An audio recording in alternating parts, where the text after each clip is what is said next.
देखिए, भारत दुनिया के साथ कारोबार बढ़ा रहा है। भारत के बंदरगाहों पर कंटेनर्स की आवाजाही बढ़ रही है। भारत की ऊर्जा जरूरत बढ़ रही है, लेकिन इस बढ़ते कारोबार को समुद्र के रास्ते ढोने का बड़ा हिस्सा अभी भी विदेशी कंपनियों के हाथ में है।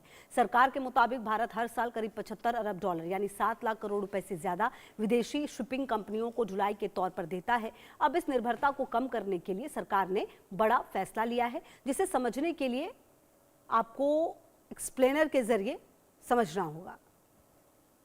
तो आपको बता दें कि भारत दुनिया के साथ तेजी से कारोबार कर रहा है, लेकिन इस कारोबार में समुद्र के रास्ते एक जगह से दूसरी जगह सामान पहुंचाने के लिए आपको बता दें भारत को हर साल भारी रकम विदेश भेजनी पड़ती है। सरकार के मुताबिक भारत करीब 75 अरब डॉलर यानी 7 लाख करोड़ से ज्यादा रुपए विदेशी शिपिंग कंपनियों को माल ढुलाई के तौर पर देता है। अब इसी निर्भरता को कम करने के लिए भारत अगले 5 साल में 100 नए भारतीय वाणिज्यिक जहाज छोड़ने की तैयारी कर रहा है।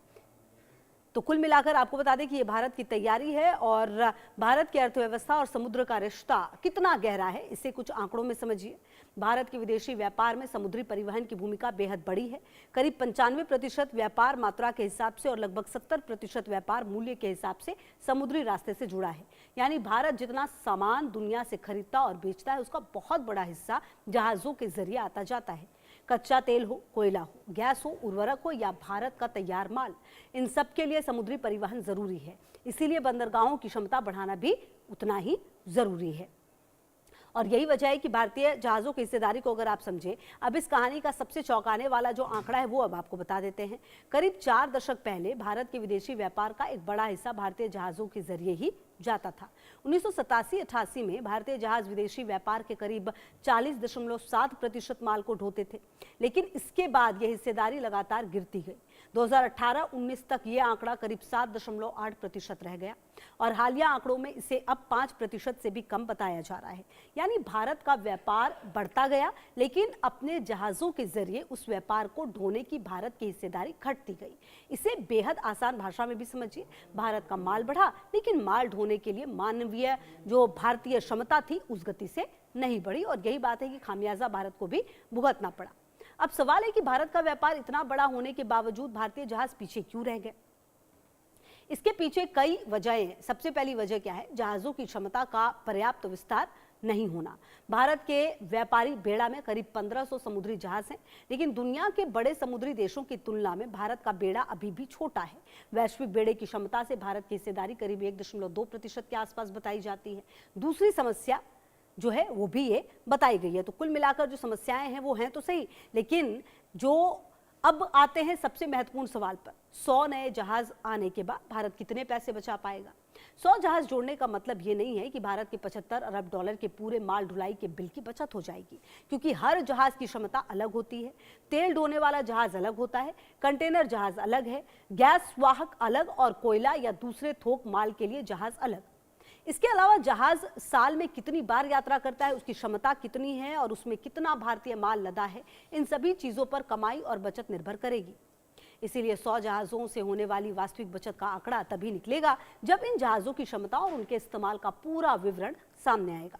लेकिन इतना जरूर है कि अगर भारतीय जहाज विदेशी जहाजों की जगह भारतीय माल का एक बड़ा हिस्सा ढोते हैं तो बिल का कुछ हिस्सा भारत में ही रहेगा, जिससे विदेशी निर्भरता और विदेशी मुद्रा का व्यवहार कम होगा। तो कुल मिलाकर आपको बता दें कि इस पूरी योजना का अगर एक पहलू अर्थनीति है तो दूसरा पहलू राष्ट्रीय सुरक्षा से भी जुड़ा हुआ है।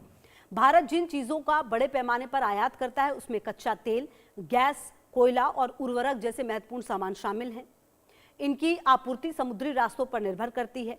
अब सोचिए, अगर किसी युद्ध, भू राजनीतिक तनाव या समुद्री संकट की वजह से कोई महत्वपूर्ण समुद्री मार्ग बाधित हो जाए तो जहाजों का किराया बढ़ सकता है, बीमा महंगा हो सकता है और माल की आपूर्ति प्रभावित हो सकती है। हाल के समय में मिडिल ईस्ट संकट ने दुनिया को सिखाया कि एक समुद्री मार्ग में तनाव का असर वैश्विक व्यापार पर पड़ सकता है। ऐसे में अपनी व्यापारिक बेड़ा का मतलब केवल ढुलाई बचाना नहीं, इसका मतलब है कि संकट के समय भारत के पास अपने माल को ढोने की अपनी क्षमता हो। खासकर ऊर्जा और खाद्य सुरक्षा से जुड़े माल के लिए यह क्षमता रणनीतिक महत्व रखती है। यानी भारत जहाज आर्थिक सुरक्षा के साथ साथ आपूर्ति सुरक्षा की ढाल भी बन सकते हैं।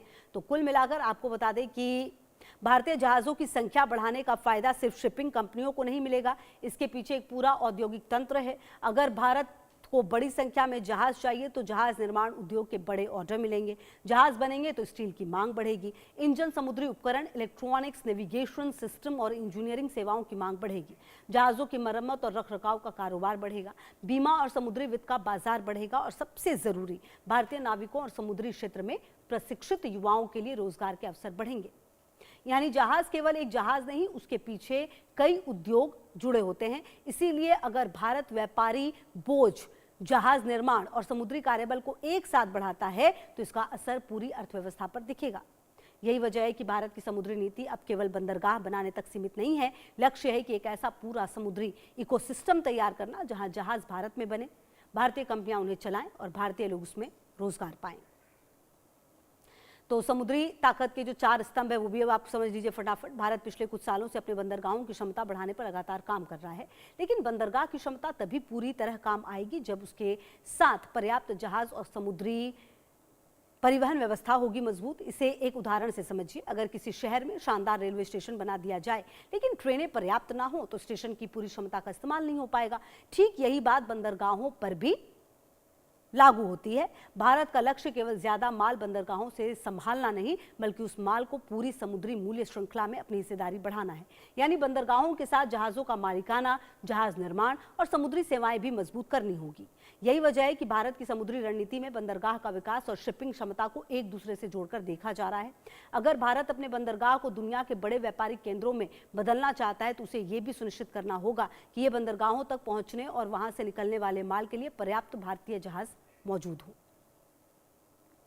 अब 100 जहाजों की योजना को भारत के लंबे समुद्री लक्ष्य से जोड़कर देखिए। सरकार का लक्ष्य अगले 5 साल में 100 जहाज जोड़ना नहीं है। भारत लंबे समय में खुद को दुनिया की बड़ी समुद्री शक्तियों में शामिल करना चाहता है। इससे पहले भी अगले दशक में करीब 1000 जहाज जोड़ने जैसी लंबी अवधि की योजना सामने आ चुकी है। यानी 100 जहाजों को अगर अकेले देखा जाए तो ये एक बेड़े का विस्तार है, लेकिन बड़े परिप्रेक्ष्य में देखें तो ये भारत का समुद्री क्षेत्र के पुनरुद्धार की रणनीति का हिस्सा है। भारत का व्यापार आने वाले वर्षों में आगे बढ़ने की उम्मीद है। व्यापार बढ़ेगा तो माल ढुलाई की जरूरत भी बढ़ेगी। इसीलिए आज जो बेड़ा पर्याप्त लग सकता है वो आने वाले समय में छोटा भी पड़ सकता है। यही वजह है कि भारत को सिर्फ वर्तमान की जरूरत पूरी नहीं करनी, बल्कि अगले 10, 20 और 25 साल की शिपिंग की मांग को भी ध्यान में रखना होगा। असली लक्ष्य यही होना चाहिए कि भारत का व्यापार जितना बढ़े, भारतीय समुद्री क्षमता का उसी गति से निर्माण हो। और कुल मिलाकर ये पूरे बदलाव आप देखिए कि भारत का जहाज किस तरीके से आगे बढ़ रहा है। तो पूरी कहानी को समेटें तो भारत के सामने चुनौती साफ है। भारत का व्यापार तेजी से बढ़ रहा है, समुद्र पर निर्भरता बहुत ज्यादा है, लेकिन उस व्यापार को ढोने वाली भारतीय बेड़े की हिस्सेदारी पिछले दशकों में बहुत कम हुई है। इसका नतीजा है कि बड़ा माल ढुलाई का बिल और विदेशी वाहक अब निर्भरता वो अगले 5 साल में 100 नए भारतीय ध्वज वाले जहाज जोड़ना चाहती है। लेकिन असली सफलता सिर्फ जहाजों की संख्या से तय नहीं होगी। सवाल होगा, क्या ये जहाज पर्याप्त क्षमता वाले होंगे? क्या भारतीय कंपनियां विदेशी वाहक से लागत में मुकाबला कर पाएंगी? क्योंकि भारत का लक्ष्य सिर्फ ज्यादा जहाज रखना नहीं होना चाहिए, लक्ष्य होना चाहिए कि अपने बढ़ते व्यापार की परिवहन मूल्य को भी भारत के भीतर रखना। बंदरगाह भारत के, माल भारत का, जहाज भी भारत के और उससे पैदा होने वाली कमाई भी भारत की। अगर ऐसा हुआ तो 100 जहाज केवल 100 जहाज नहीं होंगे, ये भारत की समुद्री ताकत की वापसी की शुरुआत होगी। और कुल मिलाकर आपको बता दें कि इस पूरे विश्लेषण के बाद रुक रहे छोटे से ब्रेक के लिए। खबरों का सफर लगातार जारी, आप रहिए हमारे साथ, देखते रहिए इंडिया न्यूज।